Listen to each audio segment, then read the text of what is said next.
Energy meter में आप सभी का स्वागत है। हम लोग यहाँ पर क्रूड ऑयल और नेचुरल गैस पर विस्तार से बातचीत करेंगे। मिडल ईस्ट में तनावपूर्ण स्थिति बनी हुई है, अभी भी कोई क्लैरिटी नहीं है आगे क्या कुछ होगा।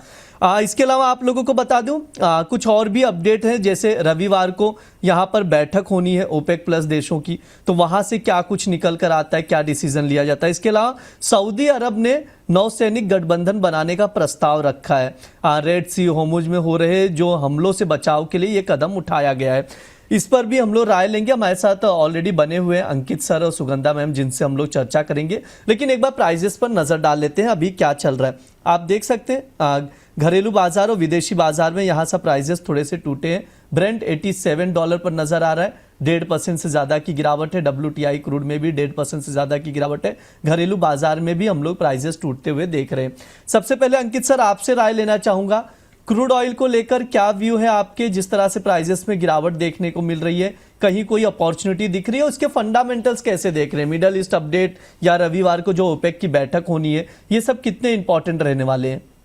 देखिए, काफी इंपॉर्टेंट रहने वाले हैं। जिस तरह से मार्केट कंडीशन से मुझे लग रहा है कि आने वाले टाइम में क्रूड ऑयल के अंदर आपको गिरावट ही देखने को मिलेगी। तो ऊपर के लेवल पे अगर कहीं भी आपको मिलता है तो बिकवाली करके चलना मुझे लगता है ज्यादा बेटर रहेगा। यहाँ पे हम देख रहे हैं 86.25 WTI की बात कर रहे हैं, 86.25 के मेजर एक रेजिस्टेंस का यहाँ पे काम कर रहा है। जब तक 86.25 का लेवल ब्रेक नहीं करता है तब तक यहाँ पे आप बिकवाली करके चल सकते हैं। कोई उछाला अगर मिलता है तो बिकवाली करनी चाहिए। लेकिन मैं ओवरऑल व्यू की अगर बात करूं तो हमने नीचे में $67 देख लिया, ऊपर में $120 देख लिया। जो हालत आज की तारीख में गोल्ड एंड सिल्वर की है, सेम सिचुएशन आने वाले टाइम में आपको क्रूड ऑयल की भी देखने को मिलेगी कि क्रूड ऑयल इसी लेवल पे अब ये सस्टेन करता रहेगा। 70 के नीचे जाना इसके लिए मुश्किल है, 90 के ऊपर सस्टेन करना इसके लिए मुश्किल है। तो 70 से 90 की एक रेंज हो गई है, इसी रेंज में ही ट्रेड करता हुआ आने वाले टाइम में आपको नजर आएगा। तो बहुत बड़ी अब एक्सपेक्टेशन क्रूड ऑयल से रखना नहीं चाहिए। अभी हाल फिलहाल में आपको वॉलेटिलिटी बहुत ज्यादा मिलेगी, लेकिन धीरे धीरे वॉलेटिलिटी भी आप मान के चलिए कि कम होती नजर आएगी। तो नीचे के लेवल पे मान के चलिए 7500 से 7200 70,000 के लेवल पे काफी अच्छा नीचे के लेवल पे कंसोलिडेट करता हुआ आपको मिलेगा। तो अभी हाल फिलहाल में अगर देखा जाए, एक उछाले का वेट करिए, उछाला अगर मिलता है तो बिकवाली की सलाह रहेगी।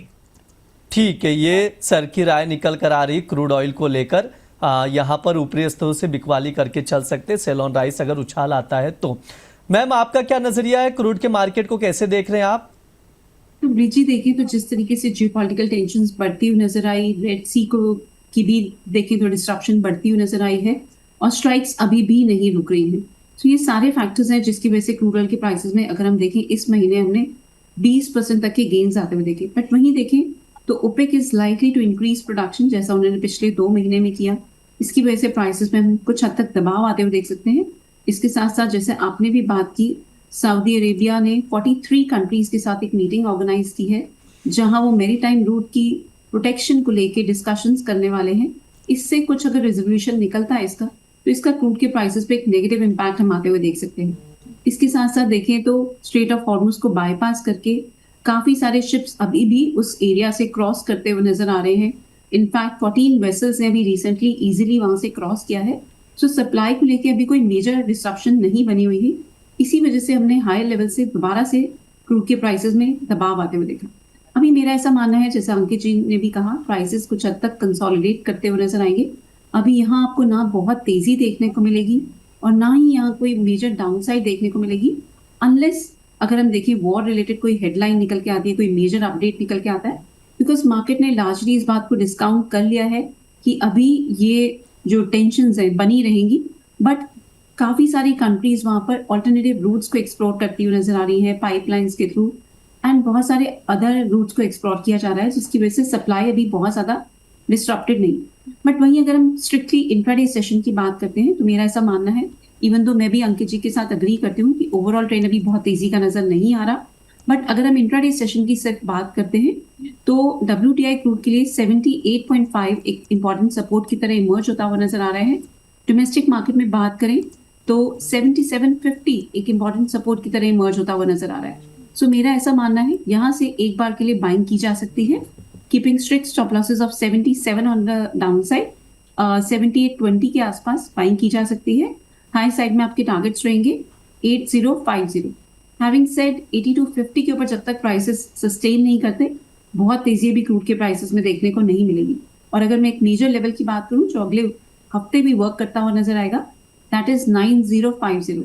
9050 के ऊपर अगर प्राइसेस निकलते हैं तो यस, फर्दर तेजी की भी उम्मीद बनती है। बट जब तक ये लेवल नहीं कटता तब तक सेल ऑन रैलीज की स्ट्रैटेजी अगले हफ्ते के लिए अडॉप्ट की जा सकती है। आज के लिए मेरा ऐसा मानना है as a short term trade buying की स्ट्रैटेजी अडॉप्ट कर सकते हैं। ठीक है, ये मैम की ओर से रणनीति शेयर की जा रही है क्रूड ऑयल में, तो उसके अकॉर्डिंग आप देखकर चल सकते हैं, स्ट्रैटेजी बनाकर चल सकते हैं। अंकित सर, आपके लिए नेचुरल गैस को लेकर बहुत सारे सवाल आए हैं। एक तो गंगोत्री पैटर्न को लेकर आ रहा है, कोई पैटर्न बन रहा है या नहीं बन रहा है, वो एक व्यू दे दीजिए। वैसे नेचुरल गैस को आप कैसे देख रहे हैं सर? अभी कोई अपॉर्चुनिटी या कोई लेवल्स इंपॉर्टेंट नजर आ रहे हैं जहां पर ट्रेड बनाया जा सके?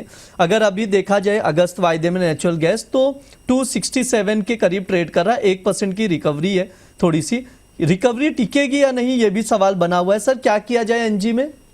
ब्रिज जी, कभी कभी तो ऐसा लगता है ज्यादा बोलना कभी कभी खतरनाक हो जाता है। तो अभी एक क्योंकि तरह का एनजी सर, गंगोत्री पैटर्न को लेकर इतने सवाल पूछे गए, मतलब मैं रोज ही कमेंट पे पढ़ता ही हूँ जब भी आप इस शो में आते हैं कि सर से पूछ लो गंगोत्री पैटर्न बना कि नहीं बना।